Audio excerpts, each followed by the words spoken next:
Point, there were two power outages, obviously, that were affecting the Detroit Medical Center's Detroit Receiving Hospital. All energy backup power systems were working and the patients were safe and sound, but they did have to make the call that all emergency trauma patients had to be diverted to other trauma level 1 institutions, including Henry Ford and St. John's on the east side, just as a precaution.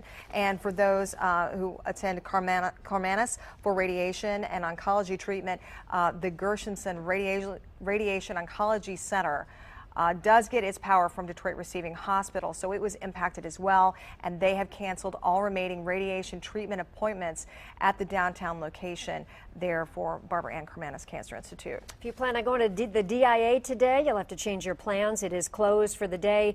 The Detroit Historical Museum is closed for the day as well because of this massive power outage. So are the Detroit Public Schools. 97 buildings were impacted by this power outage, including Spain Elementary Middle School on Beaubien, and that's where Jim Kurtzner has been reporting live today. Jim?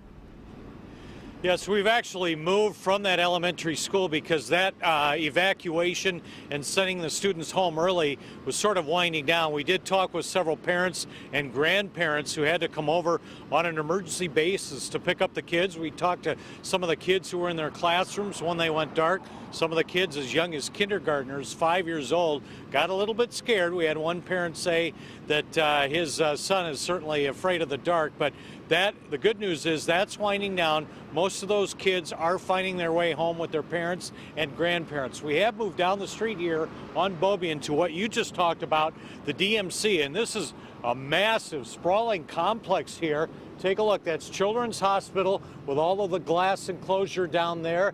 You also have Harper Hospital here in the middle, Receiving Hospital, which is a level 1 trauma center. All of this is open. All of this is under emergency power. They are on the city grid, but when the power went down at 10:30, they fired up their backup systems. All of the hospitals are functioning, as you just mentioned a moment ago. As a precaution, they are diverting all level 1 trauma patients who would be coming into Receiving over to Henry Ford to the west of here, St. John to the east of here. Conrad Mallet is the chief administrative officer. He is on his way out to talk with us live. Can only imagine what's going on inside, what they've had to adjust with the power outage. But as we stand out here for now, we can see that everything is up and running normally. You did mention the Karmanos Cancer Center. They did shut down one small operation that does get power from the city grid and from the DMC. That is the Gershenson Radiation Oncology Center. They've canceled treatments for this afternoon because of the limited power supply. Let me throw it back to you, and as soon as we get Conrad Mallet out here, we'll talk with him live. Back to you. All right, that's great, Jim. Thank you so much. We just want to